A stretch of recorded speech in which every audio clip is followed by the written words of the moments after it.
Hi BookTube, I'm here with my first review of the year, and it's going to be on the first book that I finished this year, and that is Unbroken by Laura Hillenbrand. This is the story of Louis Zamperini, who was an Olympic runner. He went to the 1936 Olympics. It's the story of him from a young boy until he's a young man. Yeah, I don't really know how old he is by the end of the book. But anyways, we see him growing up. And by golly, it is a great story. So much stuff happens to this poor boy. I'm going to tell you because it's not...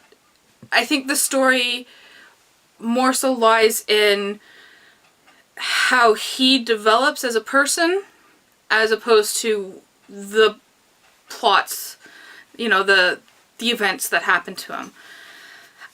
So, you know, we see him as a child. He's, you know, always getting into trouble and everything. Becomes a runner, and then he joins the Air Force and during World War II. And he's stationed in Hawaii, and one day he goes out to search for a plane in this wreck of a plane. And the plane goes down, and he survives along with his friend Phil on the ocean for 45 days before they're picked up, rescued, one might use that term quite loosely here, by the Japanese.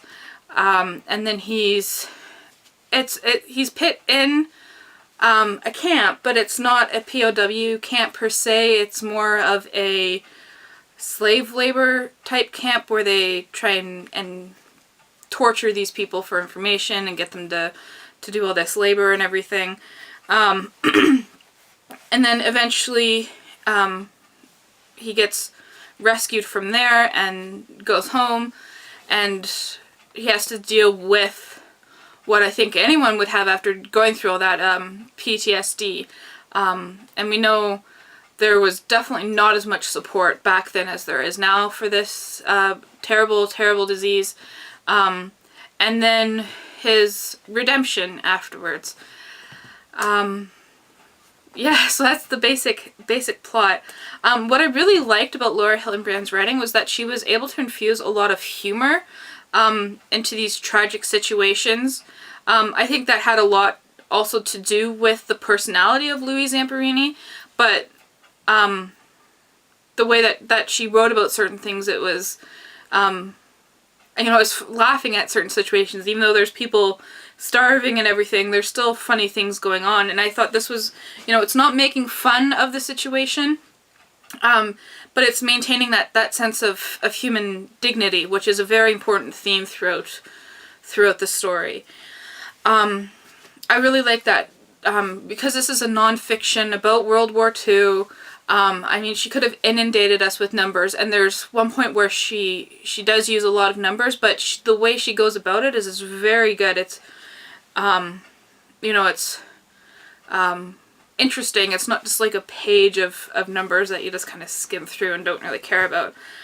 I really felt the story the length was well balanced between, you know, we got a good chunk of his childhood, some parts of him before, you know, in the Air Force, but before he was stranded on the ocean, and then stranded in the ocean, the POW camp, the PTSD, the redemption, and the afterwards.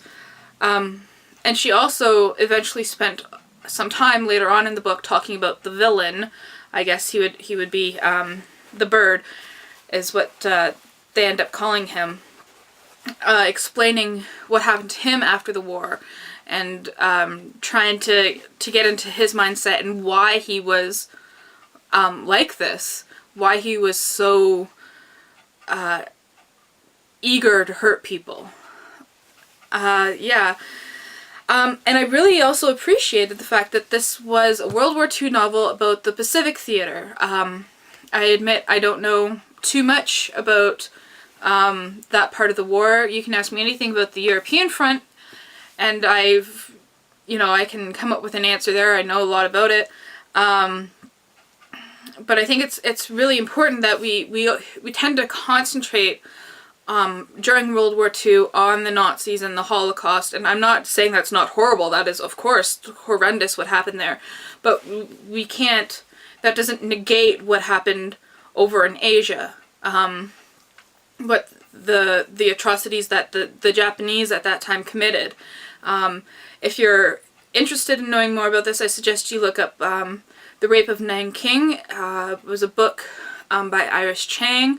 But just a warning, it's very graphic and very unsettling to read that. I say Unbroken is very good because you kind of get that that human and that striving for human dignity and everything in there as well. Like, but yeah, there's so much that happened in the Pacific Theater that is not as common to know about as opposed to the European front. Yes. So anyways, Unbroken is an amazing book. I'm so glad that it was my first book of the year. And I will be doing a film to movie kind of review later on. Okay, so let me know what World War II memoirs you've read, if you've read any, aside from Anne Frank. Everyone's read Anne Frank. And remember to keep on reading. Hey, you might want to check out Pickle's Instagram, Twitter, Goodreads, and other social media links in the description bar underneath.